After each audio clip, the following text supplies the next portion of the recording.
Get off stage. I introduce her. I go, she's incredible. She's a headliner. She's great. Making, whatever. I walk off stage, and the owner of the boathouse comes up to me and goes, JJ. And the only people that call me JJ, and I don't know if we've talked about this before, the people that know me, like you, Tom Segura, like people that know me my whole life, people that played baseball with me, or people that wrestled with me, or knew me when I was a child. If you call me Jay, I know you tapped in around 93. So the guy just goes, JJ. And I'm like, what? Like, I thought it was like a kid from high school. And just like 28-year-old guy, like, it's my boathouse. That was really funny, man. How old are you? I go, I'm 17. He goes, that's terrific, man. Anyway, here you go. Thanks for coming by. And he sticks his hand out and he hands me a $50 bill. No one told me I was getting paid. I was just doing it because I get to drive a headliner. I get to go into Manhattan, go back out to Jersey, and then go back into Manhattan. The next morning, I had first period French class, and French was always easy for me because, like the photographic memory, it's just memorization. So I could sleepwalk through a couple classes. French was one of them. Uh-huh. I'm sleepwalking through French. I look over. There's a kid, Eric Schaefer, not the actor. There's a kid named Eric Schaefer, and for lunch, he had $2, and I remember he had super baggy corduroy pants. He was like a preppy kid, and the $2 was hanging out. And I go, hey, man, and he looks back. I go, you're about to lose your $2. And he goes, oh, thanks, man. And he tucked it into his pocket like it was $1,000. And I realized, I have fucking 50. And he's got 2. We're going to the same cafeteria. This is going to work out way better for one of us. And I'm looking around the room, and it was almost like when you're stoned and you just lock in on some weird thing. I get locked in on who has what in their pockets. Who has what in their purse?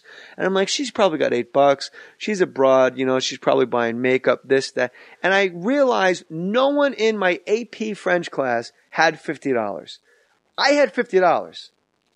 And then I looked up at my teacher, Mrs. Greenberg, and I realized she doesn't have $50. She's a college graduate. She had to get up at 5 a.m. to drive in from Easton, Pennsylvania to teach New Jersey public school French. Half of us give a shit. And she doesn't have $50 right now. I got $50. And I'm going to go to the cafeteria and I'm going to spend $1.80 of this. I can stretch this out till the summertime. You know what I mean? That was the moment I realized it's on. And from that moment on, I started carrying notebooks with me everywhere I went. I wrote down every thought that came to my head. The problem was I would say them to everybody. And I made the same mistake on Saturday Night Live. When I had a great idea, I would immediately share it with Sandler, Schneider, and the writers. Like Timmy Meadows was a great writer. I'd share it with Tim Herlihy. I'd share it with Fred Wolf, Dave Mandel. I go, isn't that great? I'd be like, yeah, man, that's funny. Then when I would pitch the idea, they had already heard it, and you could hear fucking crickets. You could hear a mouse pissing on cotton under Lorne's desk. And I learned, as Barry Katz always tells me, you always say that one extra sentence that gets you in trouble, man. And so I used to tell everybody my jokes, invite them all to my shows, and then I would say the same jokes I told them in history class. And I used to tank. But the people that didn't go to high school with me thought I was tremendously appealing. And that's also when I learned to get good quality high school pussy, you got to go to the next town over. You got to go to the next town. You got to hit Montville. You got to hit Caldwell, Montclair. You can't do it in your own town. They know you're a zilch. So when I first saw you, it was an incredible thing. There was a club in New York City that's very famous, Catch a Rising Star, and the booking guy at the club was Louis Ferranda. Katz, you're killing me. I don't have that kind of money.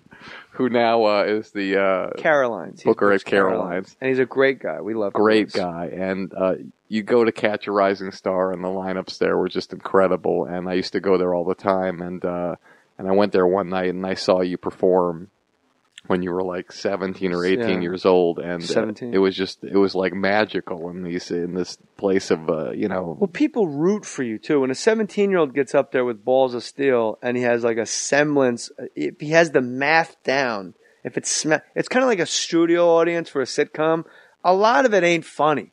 Sitcoms are pretty much you walk in from the other room and you complain about food. You just have a Hawaiian shirt on and you walk in and go, hey, how do I know which one's the avocado?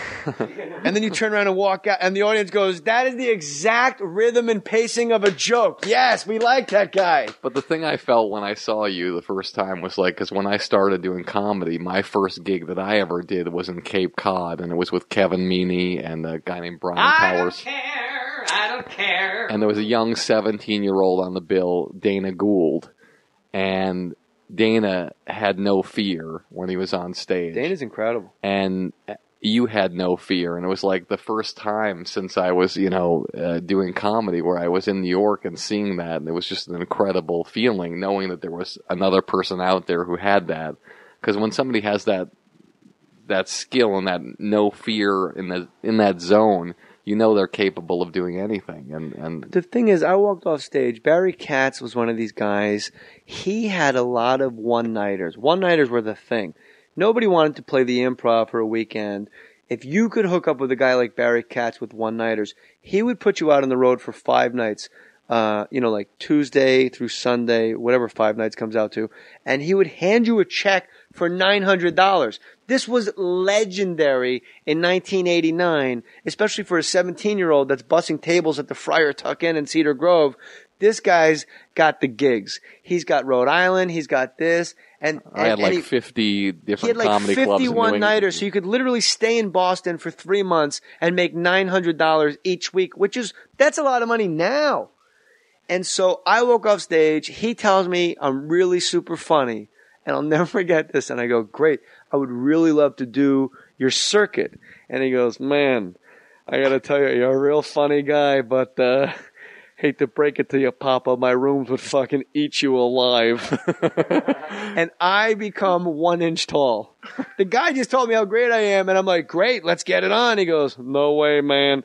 Like, he's acting like it's going to be like they're filming Warriors at the Tipperary Pub in Warwick, Rhode Island. I was booking these rooms like Frank's in Franklin, run by a guy named Frank. Like, Tipperary Pub in Worcester. Periwinkles. I was bowling alleys that were like these, back then, there were games where you have the Bruins and the Celtics playing in the championships, and they'd be on. And they go, "Please welcome Jay Mohr." What the fuck? Get him off! He's retarded. He's retarded. This guy's a bum. Put Paul Pierce back on the screen. So I do the MTV half-hour comedy hour. Fast forward a year. I do the MTV half-hour comedy hour, and if I don't say so myself, I destroy. Like, I annihilate, and I'm 18 and a half. I come off stage, and Katz goes, hey, man, you ever think about hitting the circuit? Maybe you need a little representation? He's an opportunist, if nothing else.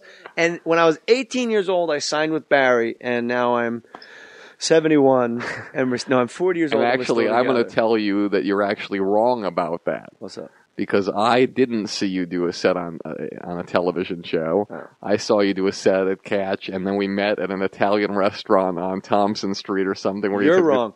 Wait, let me finish. Okay. Let me finish. And so what you don't know is your first television set. What you don't remember is I fought to get your first television set, because what I used to do at my club, the Boston Comedy Club, what I used to do is I used to invite these people down, pay for their hotel, everything, and their food, everything, their travel if they had to fly in, and they had to watch 5 shows at my club, 2 Friday, 3 Saturday. They have to watch 50 comedians, and that was the deal. And I had a showcase every other weekend in my club.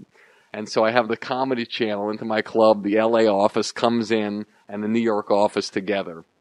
I have you on the show, 49 other comics. They want 13 of the comedians for the show, but they don't want you. So back then, I go to the woman in charge. One of the people in charge was Lisa Berger at the time, and there was Lisa Berger, who's now the chairman or the head of E. And there was another woman whose name escapes me right now, who is a very hip and cool woman. Call her Susan. And I called them up and I said, "Listen, I'm so grateful that you booked 13 people, but you got to put Jay Mohr on." But what was the Comedy Channel show? It was 2 drink minimum. That wasn't my first TV thing. My first TV thing was I played Tommy Sledge's son. I'm just talking about as a stand-up. Okay, gotcha. Okay. And so what happens is that, so I call them, because there's no email or anything like that. I call them and say, you got to put Jay Mohr on. This is, sorry, Bear, we're not going to put Jay Mohr on.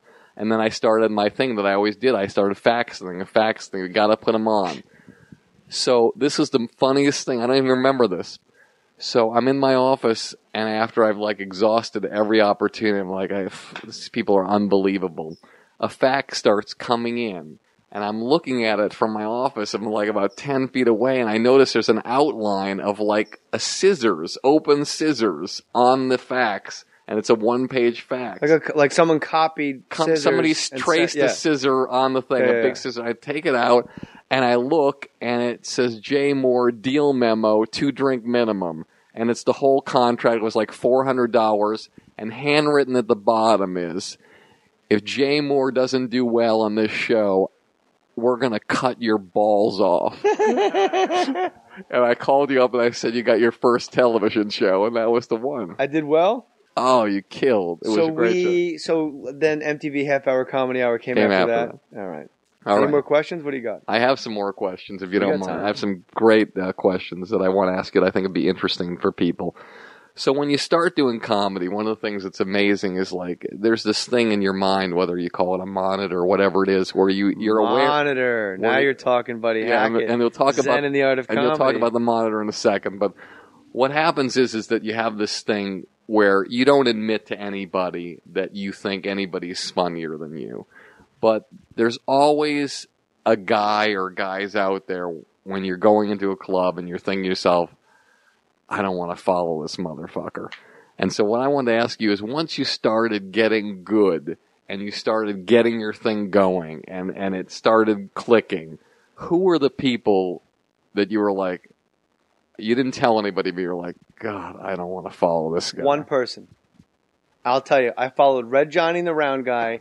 When you think of a high-energy act, no one was more high energy than Red Johnny and the Round Guy. John DiMaggio now is the voice of Bender the Robot on Futurama, and he's Jake the Dog on Adventure Time. He's one of the greatest guys of all time. Unbelievable. To know him is to freaking love him. He's human pot.